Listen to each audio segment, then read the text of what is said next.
Today, got somebody special joining us, Shivam. Hi, Shivam. Happy to have you here on our screen.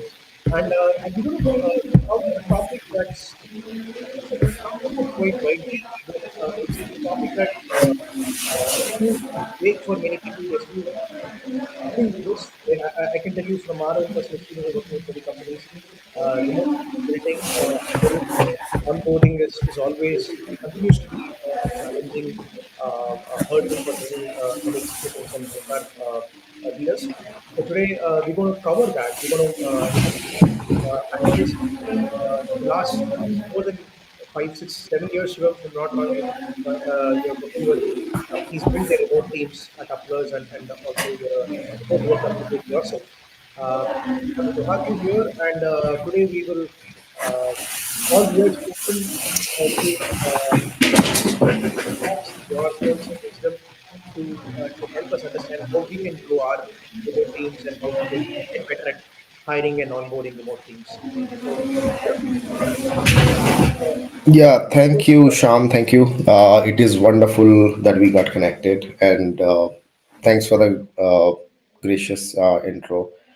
Uh, if I have to introduce myself in a very simplistic way, is like I have over a decade year of experience into recruitment, in staffing, building teams. Initially, not remote, mostly on site in US, and then after pandemic. Like during pandemic, I joined Upplers, and then I started building remote teams. So one side of me is like I have been a recruiter, then a account manager, salesperson, and then the another side of me is when I moved into building remote teams, I figured out there are a lot of challenges, including me working remotely plus the talents I'm deploying in right, remote setting. right, So I thought, why not, figure out some solutions by myself, and that's how I moved into the remote work advocate position. And right, then the Remote First Institute reached out to me to join. It's a non-profit organization. So we built some amazing products for remote teams and for the future of work. So this is in a nutshell how what different sides of me is right now. My goal is to help companies to go remote and do carbon offset. When we say remote is not just a way of working, it's a future of living and bracket work. And my another goal is to promote flexibility around work, right, because it's not about you working 70 hours a week. That was a notion going on in past few weeks. right, It's about how what are you doing and how you are using that 70 hours of work, right? It should not be like going 4 hours in commute. That is like senseless. right, So, advocating for flexibility, advocating for future of work, for remote work, also green work, I would say, because it's high time to realize that we need to take care of the resources that we have and move right. towards the renewable resources rather than resources that are depleting our Earth or the planet. Well said. And this green part of remote work, well, I think at a very high level, people appreciate it, understand that, hey, less commute, you don't have a building that's guzzling away power, right? You decentralize everything so you're not like hogging up everything in one center. I think it's a topic that's not spoken so much about, right? Companies, I don't know if companies take this into account while taking the choice, conscious choice of being remote or not being remote. It's kind of maybe that's a topic for another podcast in itself. Is to cover that, uncover that, and what does it mean for a startup with 25 people? What is the impact that they can actually really create by going remote and by embracing green way of working? I think that's it's a very intriguing and interesting that you've given me, Shivam, to pick your brain next podcast. Yeah, of course. And I'll give you another point here. So people only think like whenever there is a remote company, it is about green work because less commute, Right. right? No air pollution. We all are making green choices, staying Right. in our home. It's not about that. One thing that you, if you look at Infosys being in a fully on-site company, went almost like carbon neutral in 2018, Okay. right? And nobody is talking about that. Nobody Right. is. I mean, like, they have got certain awards, recognition, but nothing in limelight, nothing has been highlighted. And I think one thing is, like, when you make choices, it's about making right choices at the right time Right. and doing it consistently over the period of time. So I'm a big fan of Infosys doing it in 2018 when nobody was talking about it. Right. Right. And even 10 years ago, before the Paris Agreement was signed, they made the decision to do this. So they Right. were changing their equipments, they were, putting solar in their buildings, they were doing different stuff in rural areas. So they were ahead of time. I think people need to think about, like, it's not just about commuting or, uh, you know, driving EV car versus petrol car. It's about everything that you do Yeah. day in, day out.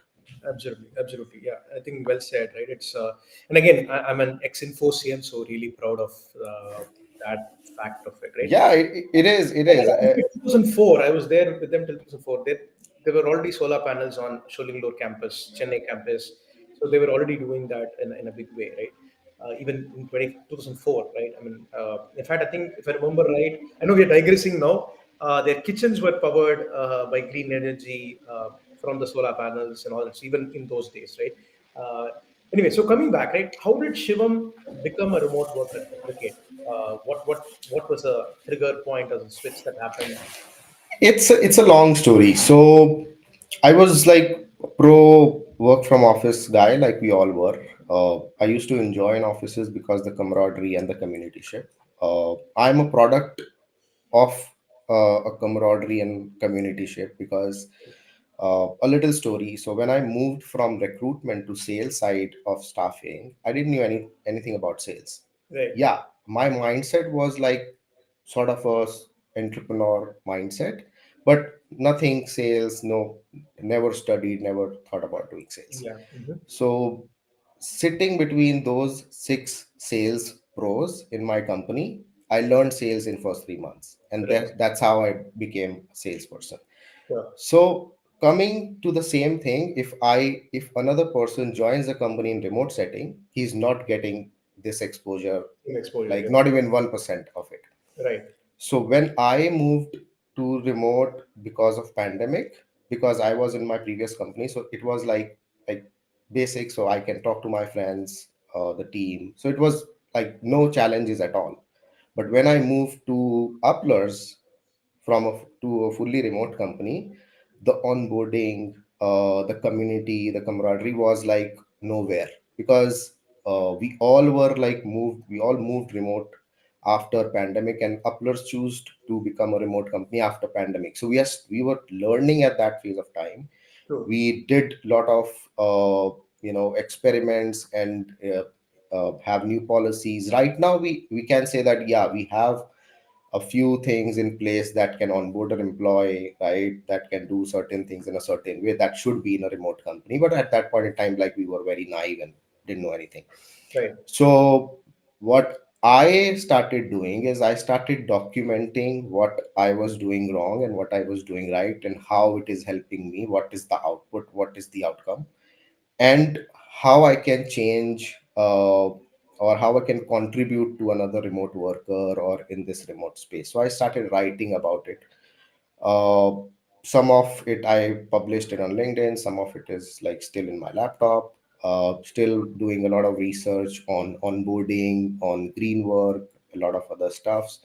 So that was the journey, and slowly and steadily I realized that it is not about that I became an expert to talk about things. It is like my daily routine and daily rituals can impact a lot of people, Right. and which has impacted my way of working and my work life balance. So initially I was like very much talking about work life balance. Then after 6 months I was talking about work life integration, right? So it is like slow and steady transition that happened over the last 2.5 years. It's quite interesting that you said that, Shivam, right? Because I think again, one, your perspective switch, right? So you, like you said, you're a product of a physical office, right? And then, but then, and that's the mindset many people are still in, right? And but changing the mindset, and whatever you said, right? Learning along with peers, sitting together, hearing those conversations. So that was like more like a byproduct of being in the office. It was not consciously, Yeah. just happened, right? But now you have to consciously do this in a remote setting, right? And that's a switch that people are finding it difficult to make. So let's get into that aspects of it, right? And you've been in hiring, like you said, staffing. So I mean, you've switched places, but you've been in that spectrum of things for almost all of your career, right? How do you think? So for a very layman, right? I'm a founder, fresh college grad, or maybe I've done my MBA. I have a startup idea. I want to start a company, right? So I don't have any premeditated notions of in office versus remote, right? Let's say a clear brain that wants to make a choice, right? And specifically talking about hiring and onboarding or building a team, how is hiring fundamentally different to when you're building an in-office team versus building a remote team, right? How is hiring different? And then we'll talk about how is onboarding different, but on the hiring front, right? And also along the way, since you've been almost a decade in hiring, right? How has hiring changed through the years, right, to what we have today, right? Obviously, have a lot of tools, AI, resume sifting mechanisms, background checks, automated. A lot of things, a lot of the mundane, repetitive tasks have been automated, right? But beyond that, like fundamentally, what has changed? If you could part A, part B. Yeah. So let's talk about the part A of this question. So how remote, hiring or building a remote team is different in on-site versus the remote setting. Right, First thing that comes to my mind is your talent pool. So if you have an on-site model, let's say in Hyderabad or in Bangalore, you have a set talent pool that people who are living in 20, 25 kilometer or 30 kilometer radius, right? right, Not more than that. That limits your talent pool a big time. sure, Versus in a remote setting, if you have a remote team, let's say if you talk about only in India, you have like uh, one, I mean, like there are like 5.5 million IT resources in India approximately. So you have all those available at your fingertips, right? So talent pool becomes a bigger problem that people are not thinking about. They are bringing people back to offices, but the moment your current employee gets a full-time remote job, he will switch. yeah, He yeah, will not think second time about that. Another thing that happens is our mindset of thinking that you can only build a team on site, in office, in cubicles. So that's has been a culture of workplaces that people will come, they will talk, they will spend time. So few things that I've observed how on site, in on site, how you build culture in on site is when you go into offices, you talk very I mean, like unintentionally to people, like how are you, how has been day, what has happened, or you can just stand in front of someone else cubicle and talk rubbish, right? right, That's right, how culture is built. Second thing is when you have water cooler talks in offices, that's how where you discuss those important points which cannot be discussed in those cubicles, right, right. right? And third is like when you have lunch or coffee or smoke breaks together. That's where culture is built, not in the cubicles. But now in remote setting, people feel like, okay, these things are missing, so we cannot build culture. Yeah, But it is not true. So never culture has built in those cubicles. It was always out of those cubicles. yeah, very true. So in remote setting, if you are building a remote team, figure out a solution to build the culture outside of office walls. They were never built in the office walls. Those was like, you can say, the collaboration happened in Right, offices, not the culture built in offices. And some of my very good friends in from my previous organization, we still meet, we still talk, we still hang out. And that is not because we were working together, that is because we were hanging out outside of office during office time together, and that's how we became friends and uh, have a deeper relationship. So thinking about how you will build the culture is very important aspect Right. in remote versus on site. Another observation is how you can inject those water cooler talks or lunchtime talks in your remote teams is like you can schedule those times. So you can create Slack groups where people can post what they have. Let's suppose what I had in lunch today, I can just click a photo and send it. So Right. you can see that, okay, and the other people will also post, so it'll start a community building. Right. Other things like you can create hobby groups on Slack, right? People can discuss, talk about similar hobbies. I mean, like in remote setting, I didn't know like what other people enjoy after they shut down their laptops. Right. Right. But when we started doing this, I figured out like some of my colleagues, which I rarely interacted with, have the similar hobby which I had, Right. and that's how started talking and interacting Yeah. with them. Got it. There is no way I wanted to talk about work because they work in a different way, I work in a different way. We both have different departments, so we never will talk about work True. because we don't have a common topic. But our hobby became a common topic, and that's how we started interacting. Right. So in bigger companies, you have to figure out few ways, and so that people can interact and talk unintentionally rather outside of work, basically, not Right. just always about work. Uh, and uh, I strongly feel that in remote setting, one thing people miss is uh, so we schedule meetings to talk about work, the huddle calls or whatever calls, but we never schedule time to talk, just anything, right? Anything. There Yeah. is no meeting for that. What I started doing in my team is that once in a week we meet and we talk rubbish. Whatever we want to talk, we want to talk. We will not talk about work. Work. Yeah. You're going to crib, you want to criticize, do it, flush it out, basically. Because in on-site setting, you criticize a lot when you go out and talk. In True. remote, you keep it with yourself. Yes. You don't have, you cannot discuss those things with your family, Right. right? If someone doesn't have that sense what you're talking about, but Absolutely. you Absolutely. need that, basically you need that It's negativity come out from best your to head. explore your feelings and your opinions, right? Yeah, Share yeah, in a safe environment with the safe people.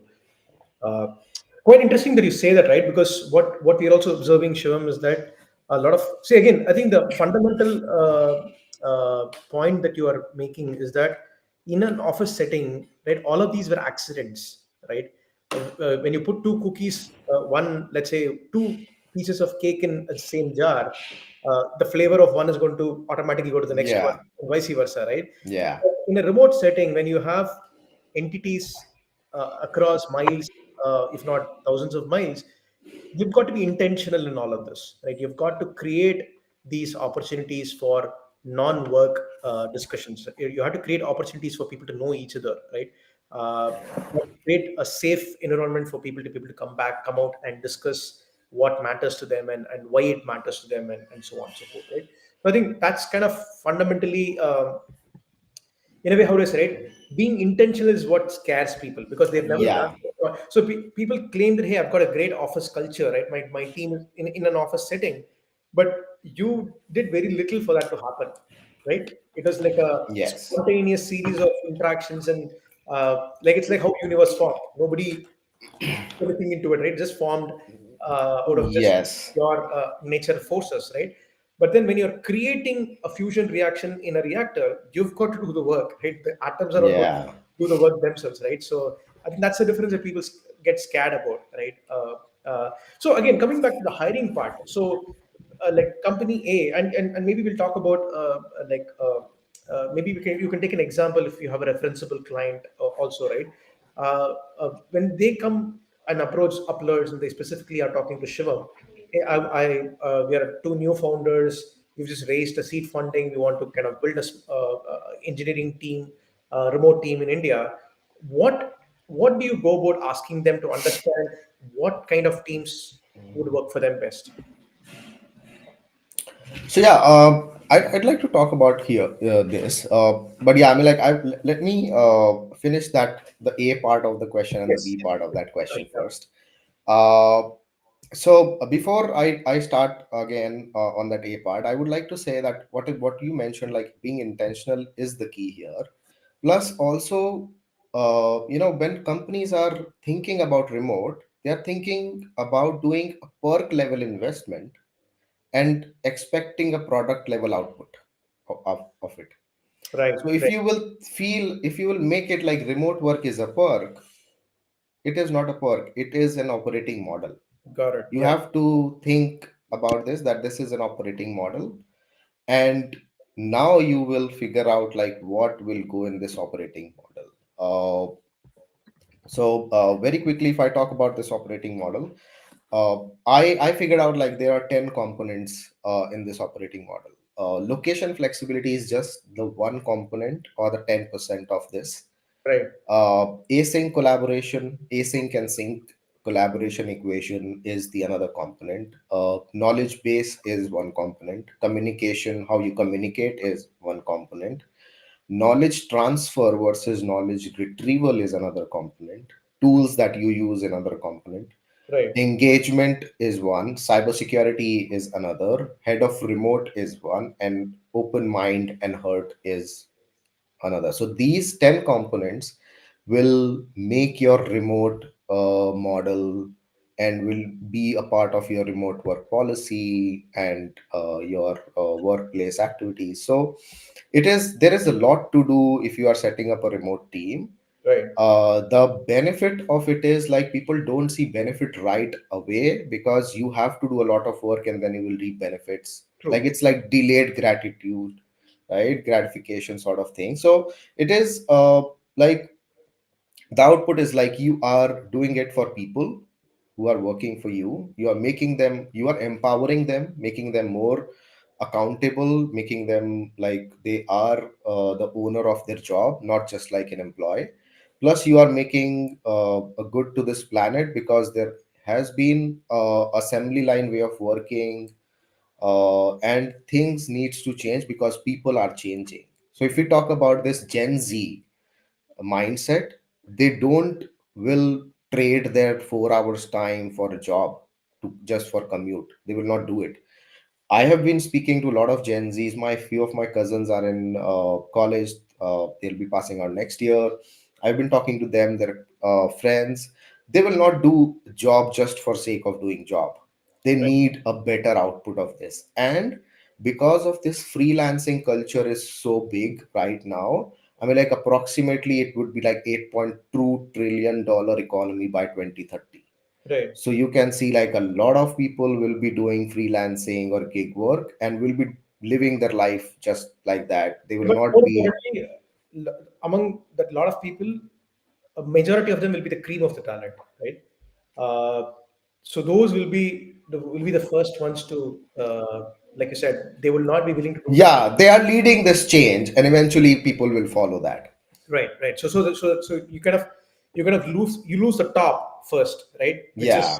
which is kind of a downward spiral for any company, right? Yeah, you will lose the A talent for sure if you are not flexible enough. Right, right. Sure. Coming back to like what are the different in hiring from on-site versus remote. So I mentioned like one is your talent pool is becomes really really small when you are on site. True. Another is when you're on site, your onboarding is like you can tap into your buddy shoulder. Like we all know that there is a buddy system. You Right. can tap into a buddy shoulders and ask anything, any point in time. Versus in remote, you don't know whether he's in a meeting or what he's doing. You have to wait for the response on Right. Slack or Skype. So knowledge transfer was easier and it is still easier in on-site, but it will not work in remote. True. So you True. have to think about creating a knowledge base where one person do not have to wait for another person. Right. He can just click any point in time and get the knowledge out of it. True. and whatever questions he has in mind, he can go to FAQs and see if they has been already answered. If not, he documents it, the question, another person document the answer. So it's not just that you are using the knowledge base, but you are enhancing the knowledge base. Checking it every time you use it. Right. Yeah. Another part of the difference between on-site and remote is like trust. I don't think so. Any person uh, working on site has even talked about whether my manager trusts me or not. Right? There has been no question about that. But when you are working remotely, the trust suddenly jumps up and becomes a highlight of everything, that whether you trust him or not. The Right. thing is, uh, people think that trust is like, okay, from day one he start trusting you. No, it's not like that. You have to build that trust by doing the right actions, right? Right. If you are joining a team, so your manager will not trust you blindly. You have True. to gain that trust. But for the manager, it is important to allow that amount of time to your individual so that he can uh, showcase how what he can do for you. Right. Because if you look, and another part of this is that a lot of manager, when they hire someone, they expect that person X should be knowing XYZ things, and do not talk about those things. Because like if I'm hiring uh, a salesperson with 3 years of experience, I expect like he would be knowing this. But now when you are onboarding someone in a remote setting, you cannot talk so much, you cannot meet, you cannot understand, you cannot see his actions during the day. So you Right. have to talk about those basic stuffs and understand whether he knows or not, right? Have a checklist, and then understand what he can do, what he can't, and then figure out your onboarding or training process. So a lot of work needs to be done.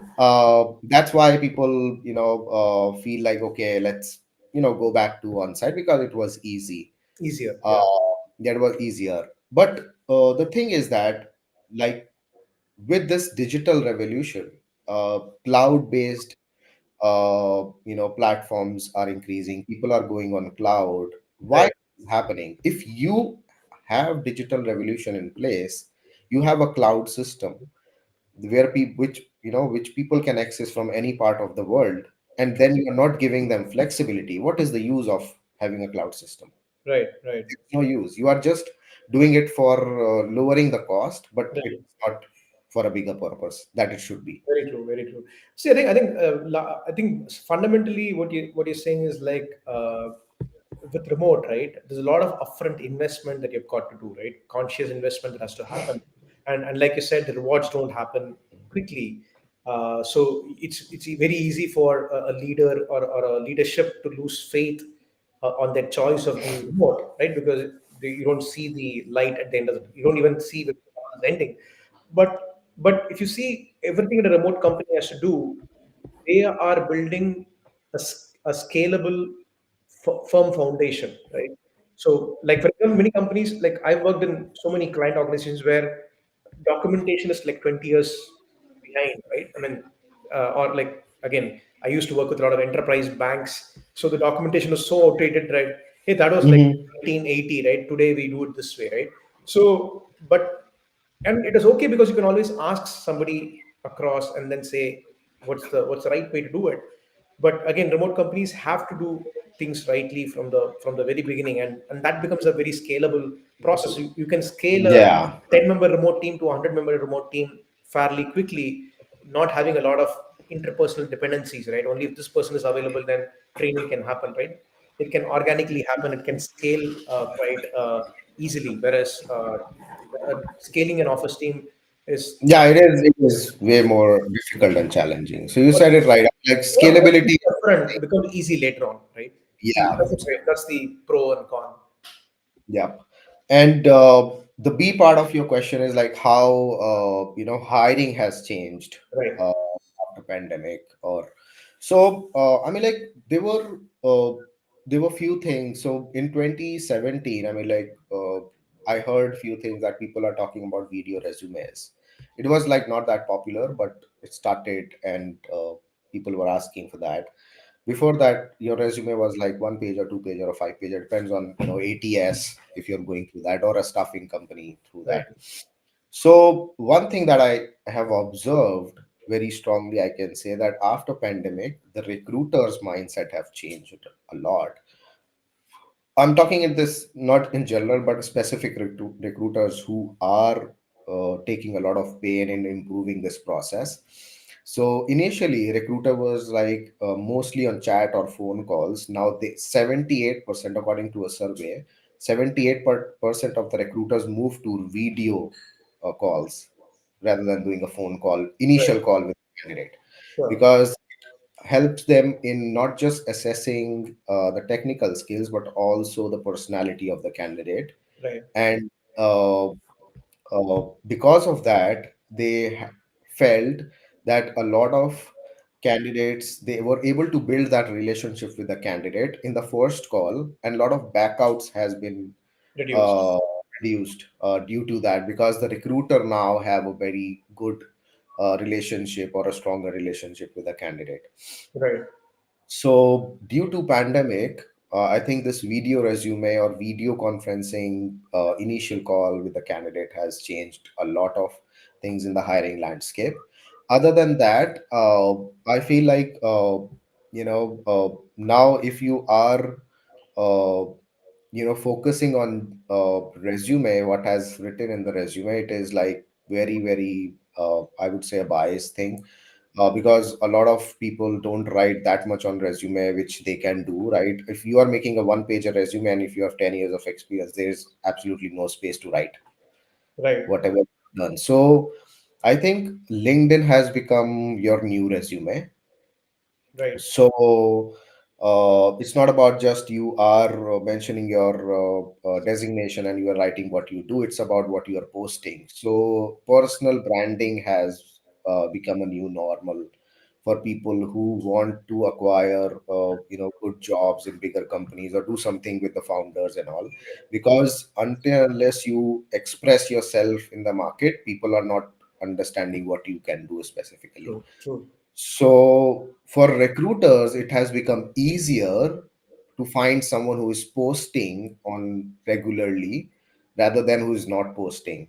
If you are only on Naukri.com and if you are just on LinkedIn with open to work tab, uh, it may not work for you in this economy as of now. Right. Right. Plus, the third thing that is working right now after pandemic is like networking. So a lot of people think that recruiters will come to you and call you, right? If you need a good job, you have few set of companies in mind. You figure out the hiring managers, right? There are a lot of AI tools who can get you free email IDs, who can set up your email templates, who can there is a tool that I recently observed, easy tracker. So let's say you are applying for 100 jobs, but you cannot track those 100 jobs, right? So you have a dashboard. In Mm-hmm. that tool, you can create a dashboard of 100 applications and you can move them along the process so that you can track all those applications that you Sure. apply to. Sure. So networking has become a big, big time thing for people who are looking for jobs. And you can directly connect with the hiring managers, or you can ask for referrals. So you're building a network and you can get easy jobs. I was talking to a recruiter at Google. She mentioned like uh, 45% of her candidates comes through referrals. So True. she prefer a candidate who has applied for the job versus a referral candidate. True. So Makes sense. Right. different 100% of the time she will prefer a referral candidate because she trusts the person who has referred him or her, and it is easy to have a conversation with them. Absolutely. So LinkedIn personal branding has become a new normal. After this, networking, if you're not doing it, you are losing it. AI, I mean, like technology has changed so rapidly that if you are not using AI, I mean, like there are couple of tools which can guide you what are the keywords in your resume versus in the job description. So you can Right. analyze with that. You can also create, outreach templates to reach out to the hiring managers. So I mean, like there is no need to invest, hours and hours to do that. You can just have those on your fingertips. Absolutely. Yeah, I think Uh, especially, this is one place where HR tech, both on the company side and on the job seeker side, right? A lot of tools have come into play to make jobs both. I mean, and also they get and try and do the fitment and the matching even more scientific, right? Than being like a gut feel. Hey, I seem to like this person, right? I seem like, and again, and so many hires have gone wrong. But I mean, so this the science and the math part of it is becoming more and more stronger, and the art part of it is getting yeah. automated to some extent, right? Uh, so I just want to kind of shift gears here, Shivam, right? And I want to pick up the question that I asked you, right? So when somebody approaches Shivam and says, like, "Hey, I want to build a, let's say, 20-member engineering team. Want to have a product man, I mean, sorry, engineering manager. Want to have a bunch of developers, maybe a tech lead, maybe a designer, and maybe a product person in it. So how do you go about breaking this down for them? How do you understand what kind of remote team will work for them, right? So I want to kind of focus on the first part of to engage with you. What information do you capture from them, uh, and how does that help you solutionize this remote team? That's part one. Part two, I want to understand how do you go about building this remote team? Right? How do you go about sourcing the talent, sifting through the talent? How do you do the matching, the fitment based on the requirements? And all that? So why don't you, like, kind of in a way give us the day in the life of Shivam's? Uh, Yeah, sure. So, what we gather from clients when someone comes to us and say they want to build a team or hire a person, we try and understand their business, how they operate, right? What sort of product they are building, uh, and what technologies they are using. Then we try and understand their job description, if they have a job description, because a lot of early stage startups, they don't know how to craft a job okay. description, Hmm. right? So we help them in crafting the job description. Job description is one of the bigger challenges, that you don't find the right people in the market, because if your job description is not compelling, people will not apply, or you get hundreds of applications but none of them is a good fit, Right. right? So both things happened. So we understand the model, the business, the product, the technologies they use, how they operate, what are their goals, what are their short term goals, what are their long term goals, and based on that information, we advise them or consult them that this team would work. So I'll give you an example. Recently, uh, a founder uh, came to us and he wanted to build a team in India. So he's a very early stage startup founder living in San Jose, very close to Silicon Valley. Hmm. He wants to build a product for to automate the AI campaign, marketing campaigns using AI. Sure. Sure. Now, his concern was that in India, if you are building a team in India, there are a lot of backouts happen. People shop offers and then don't join. Sure. Second thing is he has a limited budget of X amount in which he is not able to find the candidate. So he already tried on his own, and then he saw that okay, let's find someone who can do this. Mhm. So when we met him, so his challenge was that okay, people are not joining me, they are having 60 days of notice and 30 days of notice, and then they find another company. And I'm a early stage startup, so people don't join me because I don't have many followers, right? Right. Right. I don't have branding basically, so Yeah. that people join me. So, and the second thing was like because he's bootstrapped, he has limited budget to do that. But he wanted to hire a 5 people team for his product, right? And he's not from a tech background. He's from a marketing sort of background, Sure. almost having decade of experience in marketing, but never worked along the product side of it, or never gained experience in that. So how we took this problem and find a solution for him is that we understood what tech stack he's using, Hmm. and understood like why he need a 5 people team, right? Once we analyze that he why he need a 5 people team, and what are his goals, short term and long term goals, we figured out that he doesn't need a 5 people team as Okay. of now. He needs just a 3 people team as of now, Right. right? So we bring down his investment to 30% less initial investment, and we made him hire all 3 people in one go.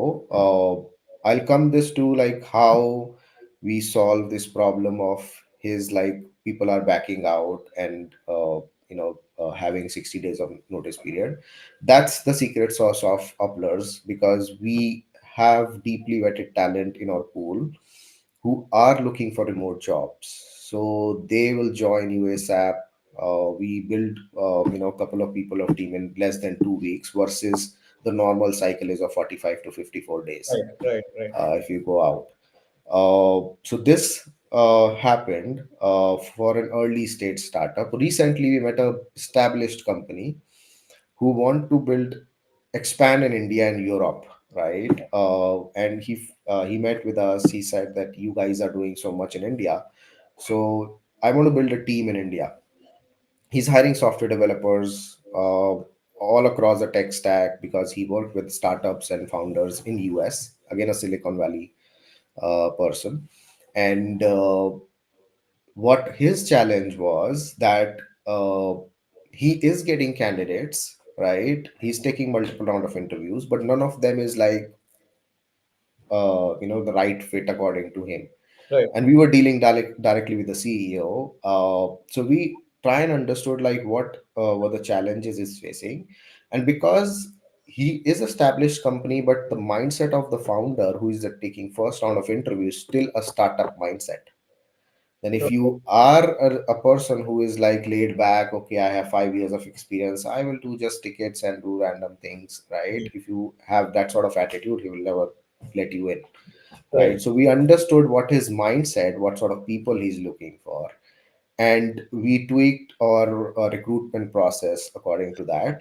We feed those informations to a talent team so that they can assess all those aspects of the candidate, Sure. and Sure. then we start deploying candidates. The good part is he was ready to spend, so his average salary for Indians is like about 60K US dollars, Right. right? So he was paying way more than the Indian candidate will get in India, but he want the cream, the A player Right. right now. And With for the a mindset to come in and join. Right. So. yeah, come and enjoy. And he wants to build a team who can stay for long, long time. So he was not looking for someone who will skip, find another role after a year. So we had to dig deep. We had to understand what sort of people. I mean, like a lot of people will not easily tell you what are their goals, but you have to extract all those things by asking questions and understand. Okay, this guy will be uh, you know, Organizations too. solving. Yeah, I mean, like we'll be staying at least for 3, 4 years. I mean, like nobody can guarantee if someone gets an offer and all, but at least you can understand the psyche and the thought process of the candidate by asking multiple questions. Right, right. So on the fitment part, right, it's quite interesting that you talked about how the founder's mindset.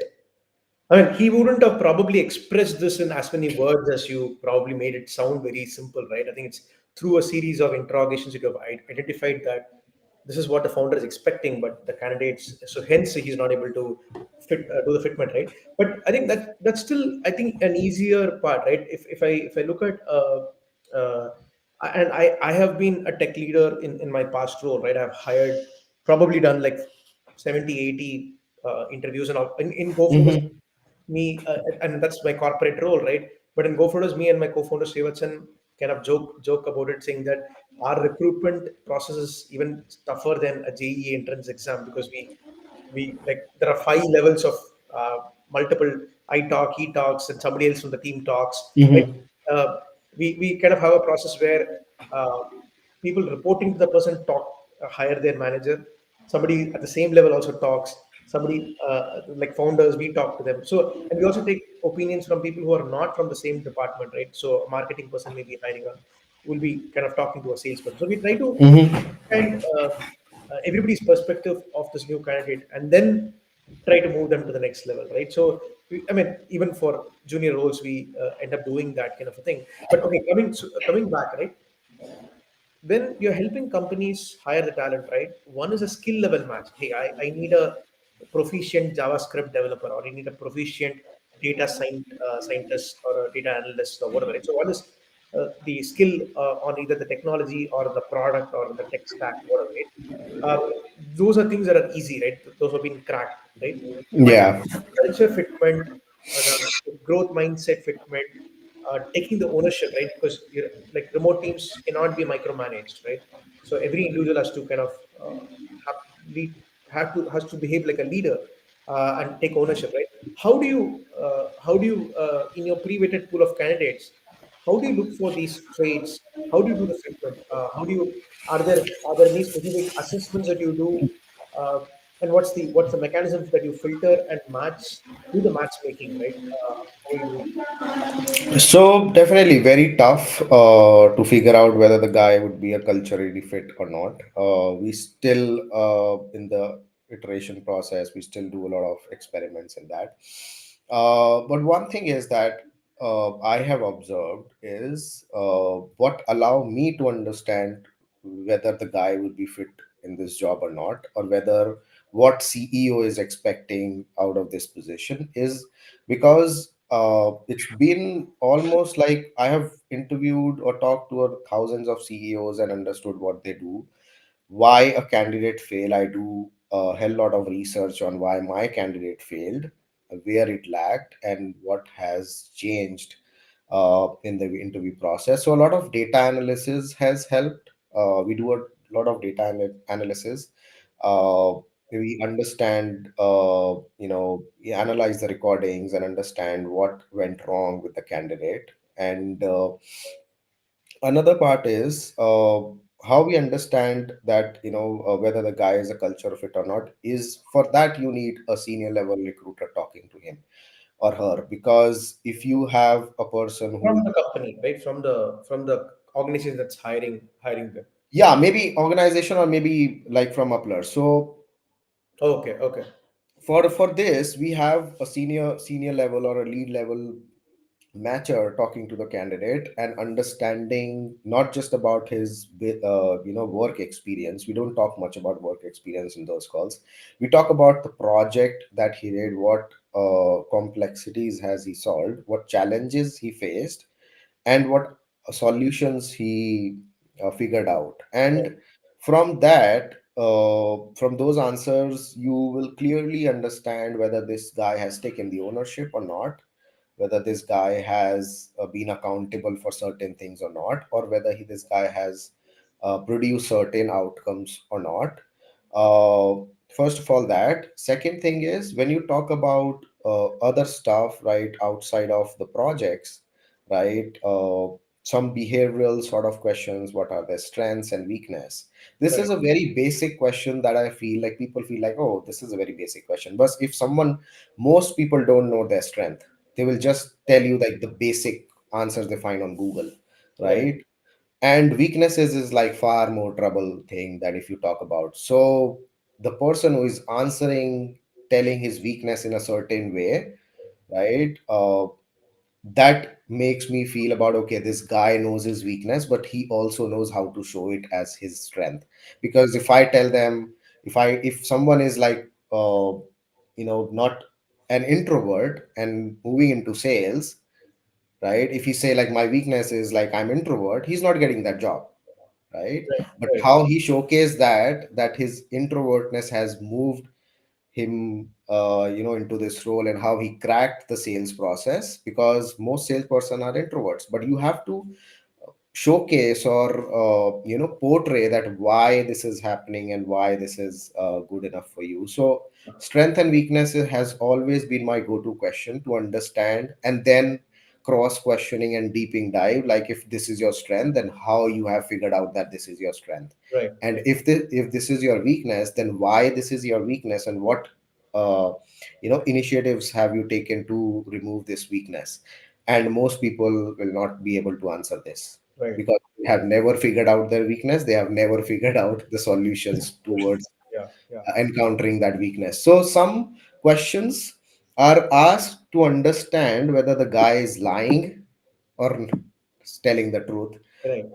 And then if you once you cross question, you understand whether they have Googled enough to answer that question, because most people Google these answers and just tell Yeah. it. Right. So I mean, like, experience plays a lot. That's why I always say, like, recruitment will never be a software or a tech game. It will always be a people game, Yeah. because if people are not there, machines will not be able to understand how people will make fool of machines, Right. right? At any point in time, because they know how to Google. Now Yes. we have Chat GPT and everything. We can easily fool machines and get out of it. So you need a person, an expert person sitting in front of the candidate. That's why, like, we have panel interviews. Why we have panel interviews? So that one person just observe the guy. He doesn't talk even in that Right. whole Right. interview. Just observes, understand, and then he has his own things. One thing I also want to quote, like, because you have explained me your interview process, you Right. have 5 stages.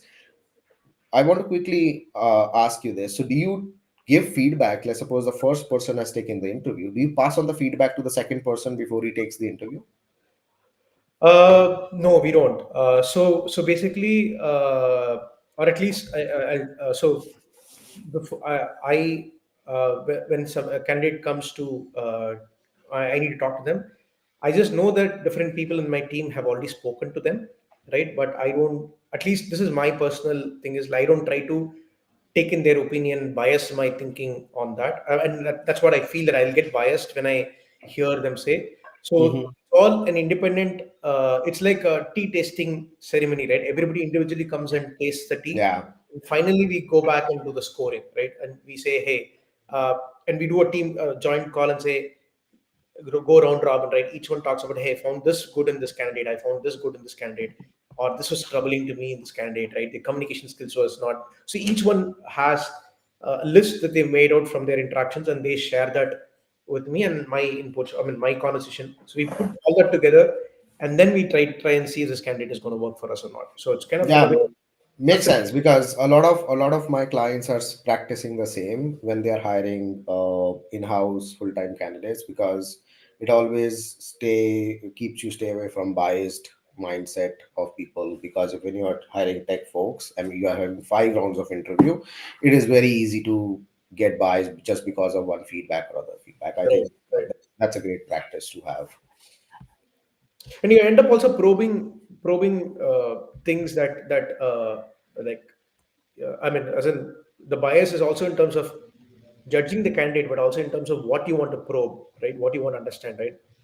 You get biased when somebody reports to you that if this person is weak in something, right? So then Yeah. you start to validate your assumptions rather than trying to really understand the candidate better, right?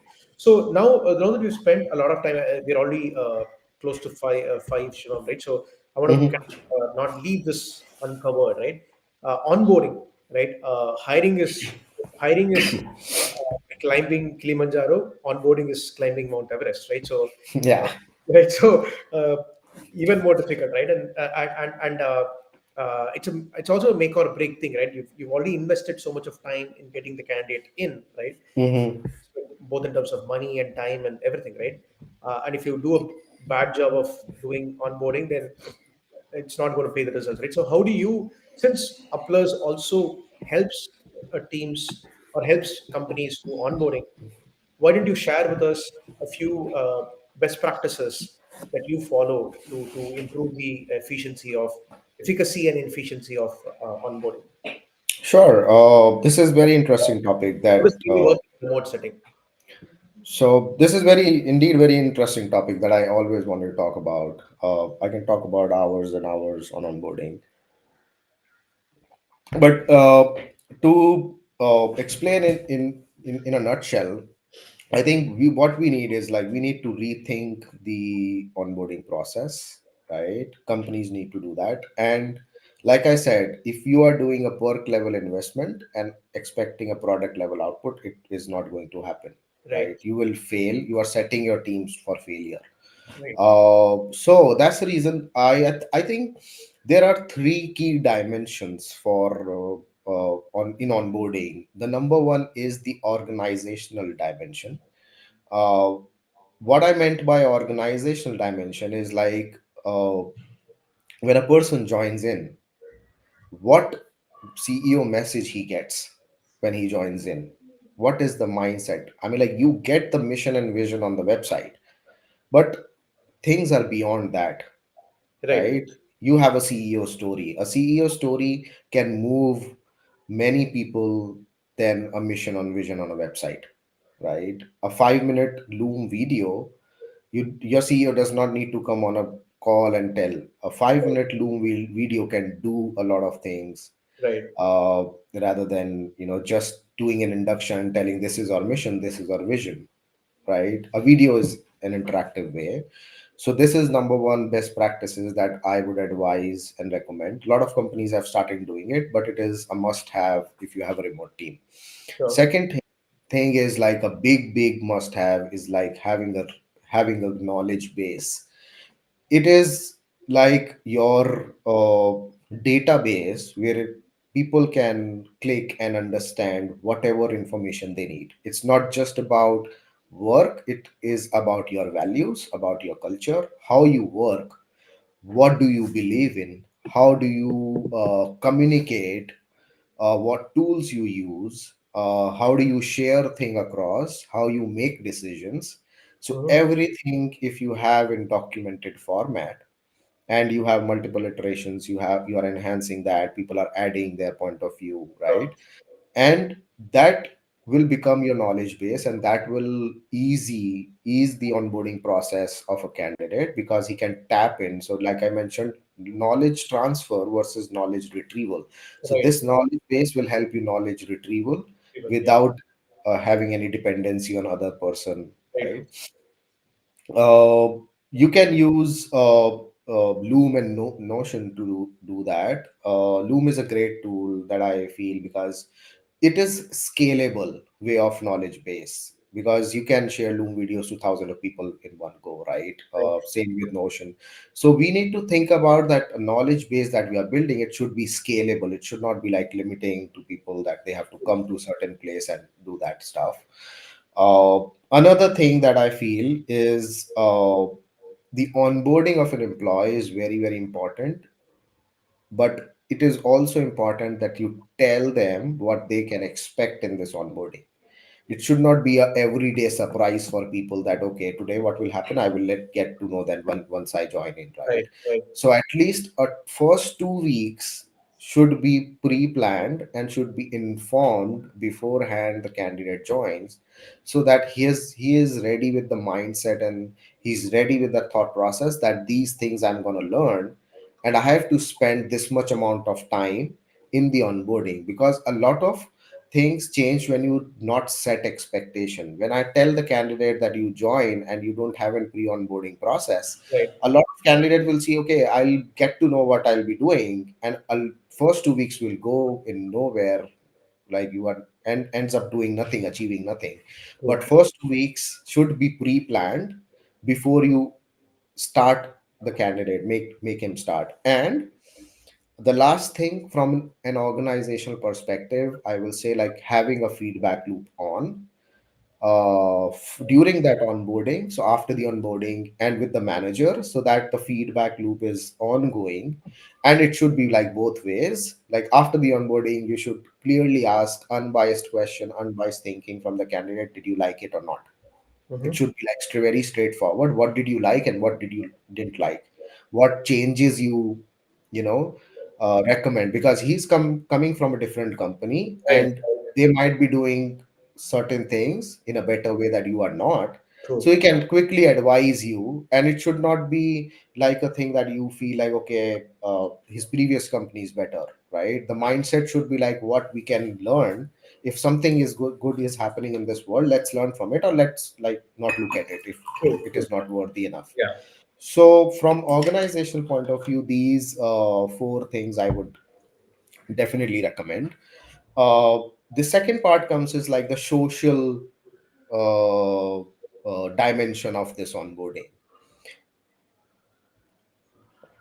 So we talk a lot about like personal connection, community, camaraderie, people are team building and all that stuff. So I can understand that in remote you can do that in 2D. right? It is not in 3D, 4D, 5D. It Right. is just in 2D.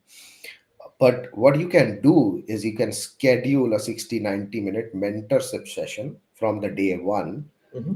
at least once in a month for next 6 months. Okay. And it will be like auto invite to the new hires. So people can join, and you have like one mentor talking about a certain department if they are in this department, and he will be talking. So that way people will understand, okay, these people, I have so much experienced people. Because if you are a 500 people company, and if you are a VP of sales, you might not be talking to the as new SDR or a new sales manager once in a month. But a mentorship session will connect you there, right, with those all those new hires, and they will understand what sort of leaders we have in the organization. Mm-hmm. This not only helps in onboarding, but this helps in retention, because if people connects with their mentors unintentionally, they Right. start liking them, they start following them, they start learning from their experiences, and they start to think like this is the path in this organization to Yeah, go there, and this guy is leading this. So a mentorship session for 60, 90 minutes every single month for first 6 months. And then you can, have those people like, okay, if you want to join, it is your choice. If you don't want to join, it's okay. But the scheduling these sort of sessions definitely help. yeah. Mm-hmm. Uh, Another thing is rethinking the buddy program. So existing buddy program is like, okay, I can tap into my buddy shoulder and I have to ask questions. So this is all real time. But with the knowledge base, the buddy program will be like the person can gather knowledge from the knowledge base, and he can talk to the buddy when he has questions once in a day. And all the queries can be resolved in that 30 or 45 minutes call, and they can document it, Mm-hmm. right? By And knowledge base. back to the knowledge base. And then if, because there is social part of it, is like you have to connect with people because we all are social animals, so you can spend more time talking about our work, like topics outside of work, not just about what I need to do with this, what I need to do with True. that, True. how do I do this. uh, then social events, like I talk about hobby clubs on Slack or different things. Uh, it, it is it starts from day one, right? New hires onboarding group is one thing that you can create on Slack. So every new hire gets into that group, so he understand a lot of new hires are coming in. You can have a certain template that every new hire will introduce in this certain template. They will post a picture and all that, so that everybody knows what where other candidates coming from. If Right. someone has something in common, they can talk and chat in private chats or in group chat. uh, Also, you can create employee resource groups as well. So wherein like what tools you use, what things you do, how do you make decisions, or like if I'm in sales, what are the top 10 tools a salesperson should use. So an employee resource group for a specific department can help a new onboarding employee to understand, okay, these 10 tools are being used in this company, and this is how it is helping all the older employees. So let's me explore those all those 10 tools and figure out what works best for me, Sure. Sure. right? And the last thing, because we all are humans, we need in-person connection. So we cannot exclude that in-person connection will not at all happen. uh, if you can do, if you're a small company, I would suggest that you can easily do an off-site every 6 months, right? If you are 100, 200 people company, is still that possible. If you are a company like Upler's 1100 people, do it in groups. Try to do it like twice a year. Once a year is like bare minimum. We do it like 7 days a year at Uploads. We do it in groups, 100 people group with specific departments that work together a lot. And it helps in building that community and camaraderie that you cannot build in 2D dimension. That is not at all possible. Right. Right. No, absolutely. Uh, The companies that we work with, right? So what they're also doing, in fact, I just probably posted about it sometime back, is that they're doing something called micro meets at a city level, right? irrespective if you're, let's say you have teams from different faculties in a given city, they are invited to come for a gathering in a co-working space. It's a 4 hours, 5 hours, maximum 8 hours kind of. It's for a day, right? You're not staying Mhm. and all that, right? So, but what it has done is like it is exposing people beyond just their territorial boundaries of their team, right? So a salesperson talking to a product person getting to talk to the marketing team, even in an in-office setup, that would have been impossible. That wouldn't have happened unless until they probably were from the same locality, or they had, like you said, Yeah. common interest, and they would have come together, right? But this purposeful, intentional meetups are kind of inducing those intra-team collaborations, intra-team appreciation. Before collaboration, I need to appreciate what a marketing team does, right? If I'm a marketing Mhm. person, I need to know how my product is going to be marketed by the marketing team, right? How are they going to pitch it to the client? So, Yeah. under having that appreciation of job roles across the company, and how all of that aligns to that common vision mission that you said, right? And then creating those bonds, creating those synapses to connect one part of the organization of the body to another part of the. All of these like companies are doing this, and again there, to your point, earlier point, the ones that have done this uh, without breaking a sweat, they've done this consecutively for 3 4 months, are now seeing the benefits come back to them, right? Yeah. Better collaboration happen, better innovative ideas coming through, right? Product, I mean, the feedback getting better on. People are now more open to share feedback with each other, right? So the investment is now paying off after like a quarter or 6 months, right? So that. Obviously, obviously, and I slightly have another perspective here. So most companies that have started doing this is like doing it, whether it is a movie day with a lunch, or going outside playing bowling, or go karting, whatever, right? These sort of things. Another way of a very potent way of doing this, if you're doing it like for a day without living, first of all, like I feel like if you're spending living together for 4 or 5 days, nothing like that, because you observe more things that you can do in life, because people can fake it, right? Most of the time, so you need to understand how they live, how they behave when they are not From in. my head, right? Yeah.